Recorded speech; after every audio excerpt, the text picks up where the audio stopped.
Good morning to day 310. Normally be 309, but yesterday I didn't check in. I was with friends over from the US, so I didn't get around to checking in. It was bloody peeing down all day yesterday, and we had a few issues that I'll show you in a second. Before I bore you to death, obviously, as always, please like and subscribe to this beautiful little channel in this gorgeous part of the world. It's actually overcast today, which is actually nice. It's nice to have a little bit of shade. Welcome to new subscribers. There's quite a few people commenting, which is beautiful. We're technically going through the most painful part of any build, which is the finishings, the finishing items and the snagging of obviously bits that we've grown tired of, neglected, not got around to, couldn't be bothered with, whatever it is. So anyway, what have we got today to do? So today I'm going to show you around some of the bits that we unfortunately found with water. Our pool was pretty full. In fact, let me show you the tide mark where it is there, like that white line. I mean, it doesn't look a lot, but obviously that was just natural rainwater in one day. So I would say probably not quite a third of the pool, but certainly a large part, that's for sure. We did see some damp patches inside the basement, which is a shame, but obviously this coat is not there to be completely waterproof. This is the base coat that lands up housing the Diamond Bright or whatever product you want to put on that has the blue fluffy finish. Some people do tiles, some people do Diamond Bright. That's the first issue we had yesterday. We didn't want to pump that out because, again, the land has been taking a lot of water. Everywhere landed up taking water. Every plot up the road had big puddles on it. The water just wasn't sinking away for some unknown reason, so I don't know if that's what it normally does. The neighbour said he experienced more water in his garden than he normally does, so either it was because the rain was heavy, which he said it wasn't. He's seen certainly bigger, worse rain than that, but he definitely said that the rain is worse than it normally is in his garden, so there's obviously something that we've done since we built that's changed the way the water sinks and settles. So we're going to have a think about that, because obviously the last thing we're going to be doing is making anybody in the streets life worse. I'm not too sure how and where we stand on number one, getting the well reconditioned. The well is really bad, so we want to get the well reconditioned somehow. It's collapsed. When we first got here, it was already collapsed. The city apparently crushed it, so it needs to be rebuilt. It probably needs to be deeper. It certainly needs to be cleaned out. We think the whole road, everybody up the road, all of their rubbish and sand and grit and whatever comes down and lands up in it, so it probably needs a damn good clean out. And then we also need to talk to them, is there a way that we can potentially try and extend that wall by at least one set? So I would say it's probably about 8 foot, 9 foot. If we could extend that another 8, 9 foot, then it would certainly stop a lot of water going his way. So at the moment it's trying to look at what we've done here. I mean, we've not really done anything when it comes down to the land itself, and all I've done, if anything, is brought the land up a little bit by bringing some of the sand that we took out from the basement dig. We put that on here, so all we've done is just laid it level. But obviously this part of the road is lower than the left-hand part. So, so the road part over here is about 3 to 4 foot higher than it is over in this corner. So obviously when rain lands, then it's obviously incentivized to run this way. So we've got to try and find a way of trying to enable the water to sink into the land better. Bear in mind we're right next to the water table. And we've also got to try and find a way, if it doesn't do that and it does keep coming this way, how can we try and stop it from going into next door and assisting him with flooding out?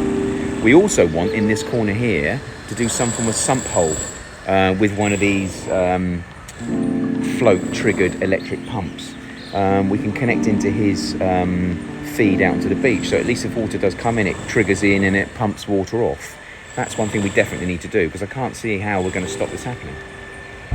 Obviously building on a plot, what has happened is this used to be 100 foot by 100 foot square sponge. So water would land and it would soak up that water, but now obviously this is on it, it's stopping the water from landing and soaking. So that could be part of the problem. It could be what's stopping it from absorbing the water. That means that the water is now bigger at the front and obviously more likely to go his way.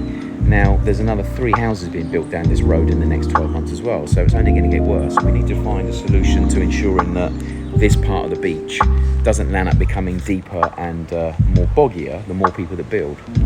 So that's one thing we've got to do today. We've got to try and I'm going to try and meet up with Alan next door and try and work out a bit of a plan about what we can do. Certainly can't afford to be bringing in more sand and stone, because at the end of the day it's not my beach, it's the private beach, so I'm restricted on what I can and can't do. and the city certainly need to come out and do something where the well's concerned. That's their duty.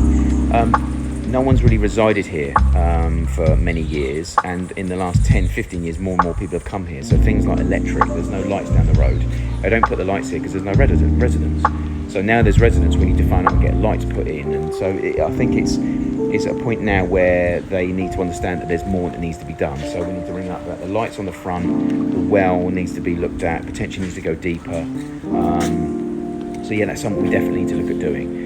The guys are downstairs at the moment, obviously whilst it was raining, just sorting out some of the bits in the basement from a plastering point of view, door frames, anything they could do out of the rain, they've tried to crack on with.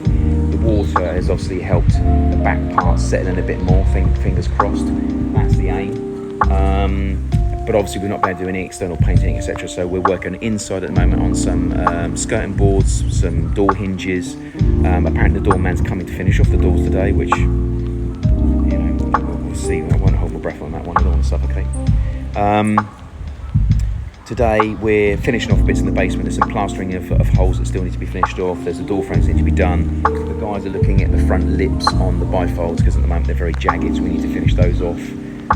And obviously I want to meet up with Alan next door and try and find out what it is we can physically do to ensure that when big rain comes, because yesterday wasn't big rain, it was just consistent rain for 2 days. When big rain comes, what are we going to do to try and make sure as two neighbours right at the very bottom of a cul-de-sac, we're not going to get flooded out.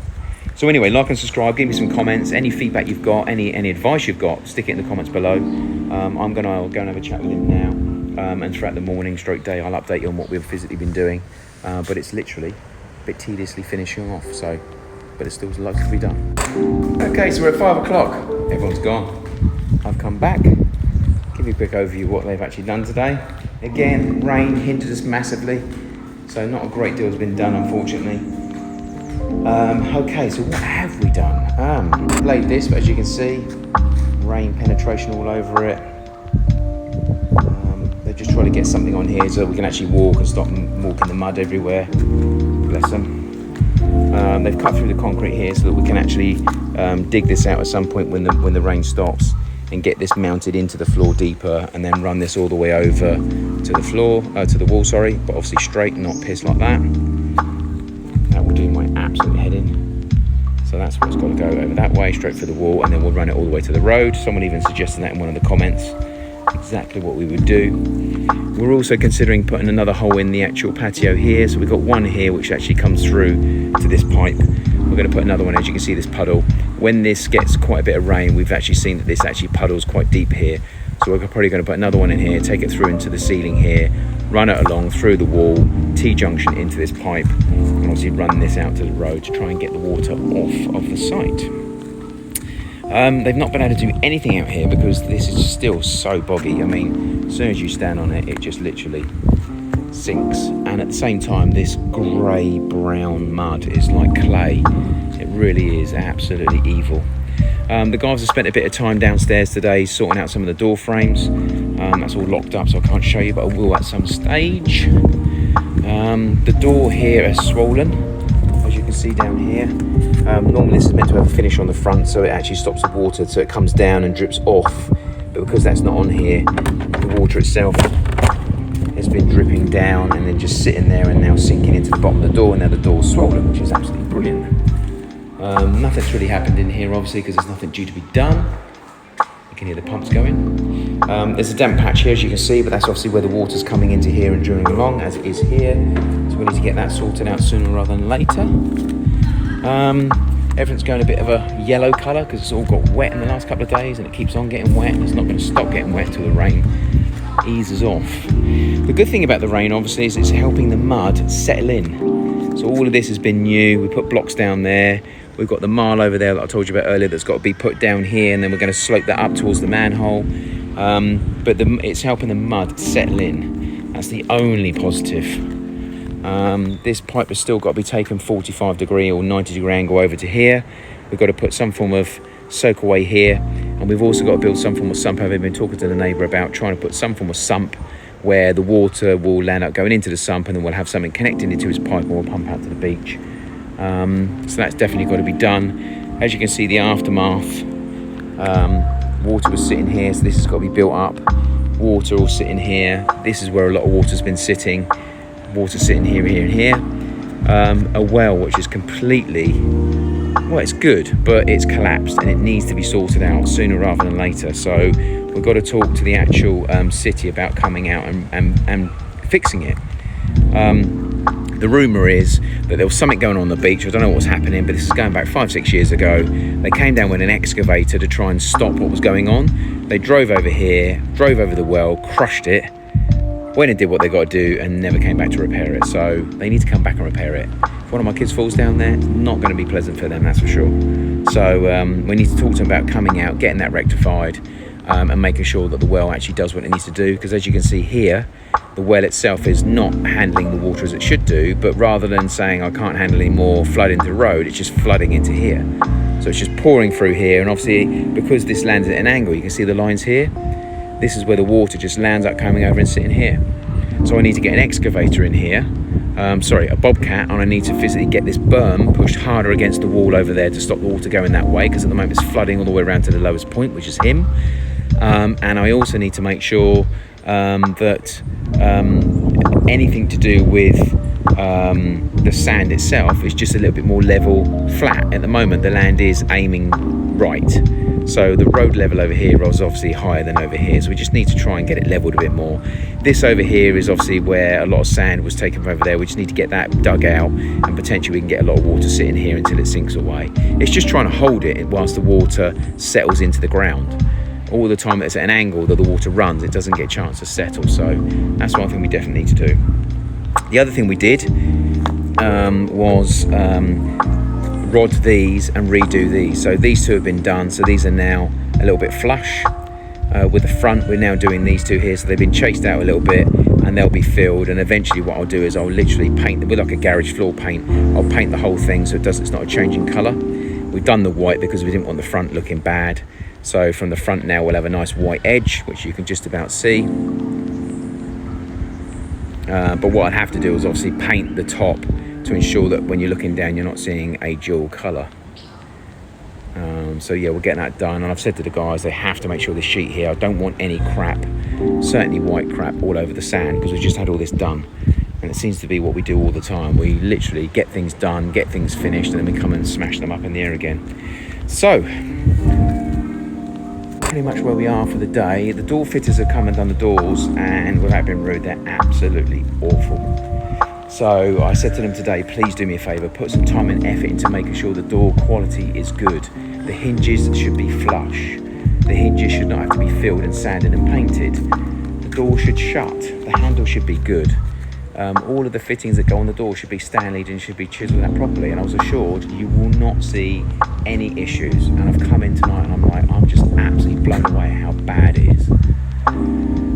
So, good guy, nice guy, but just doesn't do the quality we need for a house of this stature. So I'm going to need to have a very harsh conversation with him, unfortunately, and just say, look, I need to find someone else that's going to finish the doors and to a quality, and also rectify, more importantly, the shite that's been put in, because the hinges have got like 2 to 3 mil all over the place, all the way around them. I mean, some of the hinges aren't even set into the door frames.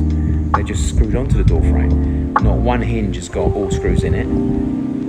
It's a shambles. So this is meant to be a high-end house with a high-end finish, and it's absolutely shocking. So I'm going to talk to a few people I know to see if there's someone that will come out and take over and get it rectified. I need to have a harsh conversation, because at the moment he's the one that's meant to be finishing the door at the front. So Anthony, if you're watching, sorry buddy, but I've tried my hardest to bear with you. I've tried my hardest to tell you what I need you to do and make sure you don't do, and it's just not changing. So I can't carry on knowing this is going to be pretty awful. I can't carry on knowing it's just going to keep getting worse. So anyway, I'm going to be cracking on with that. If I have to fit them myself, that's what I'll do. I've done a couple myself, they've come out well. So if I can do them well, why can a bloody carpenter not do them well as well? So I'm going to get that done myself. Kitchen man, spoke to him today. He's going to be finishing off hopefully the laundry room. We've ordered the doors from England in the end, so they're going to be coming in hopefully in the next 2 to 4 weeks. We can then fit them, and hopefully there won't be too much of a colour difference. As Michelle W said, rightly so, sometimes if you don't buy kitchens at the same time, you are going to get a slight colour difference. So I think we are going to get something, but they should be 10 times better knowing they're coming from the company that made them. So I'm going to do that Saturday. Jack's coming down.